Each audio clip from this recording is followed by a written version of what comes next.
नमस्कार, आपण पाहताय कोकणशाही चॅनल कोकणच्या समृद्धीचं. मी चिन्मय घुगळे. कोकणशाहीच्या सकाळच्या बातम्यांमध्ये आपणा सर्वांचं स्वागत.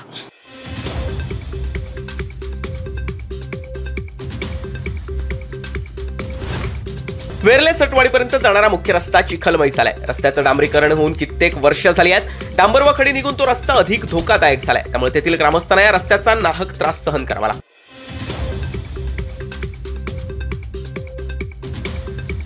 ओरोस भवानी मंदिर परिसरातील एका कॉम्प्लेक्समध्ये राहणाऱ्या 25 वर्षीय युवतीनं गळफास लावून आत्महत्या केली आहे. तिच्या पश्चात फक्त तिची आई आहे. सोमवारी सकाळी हा प्रकार लक्षात आल्यानंतर तिच्या बेडरूमचा दरवाजा तोडून तिचा मृतदेह बाहेर काढण्यात आलाय.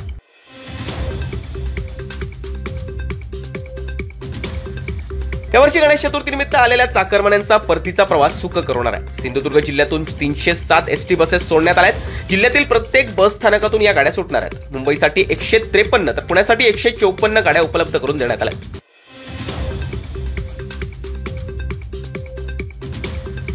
2 महिन्यांच्या बंदी कालावधीनंतर आजपासून खोल समुद्रात मासेमारीला सुरुवात होते. मात्र हंगामाच्या सुरुवातीलाच मच्छीमारांनी आवश्यक ती दक्षता घ्यावी याबाबतच्या सूचना भारतीय तटरक्षक दलाकडून देण्यात आल्या.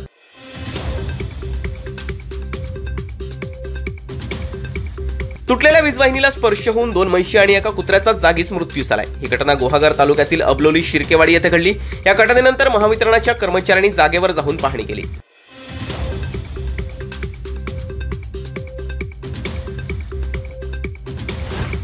आणि याबरोबरच कोकणशाहीच्या सकाळच्या बातम्यांमध्ये इथेच थांबतोय.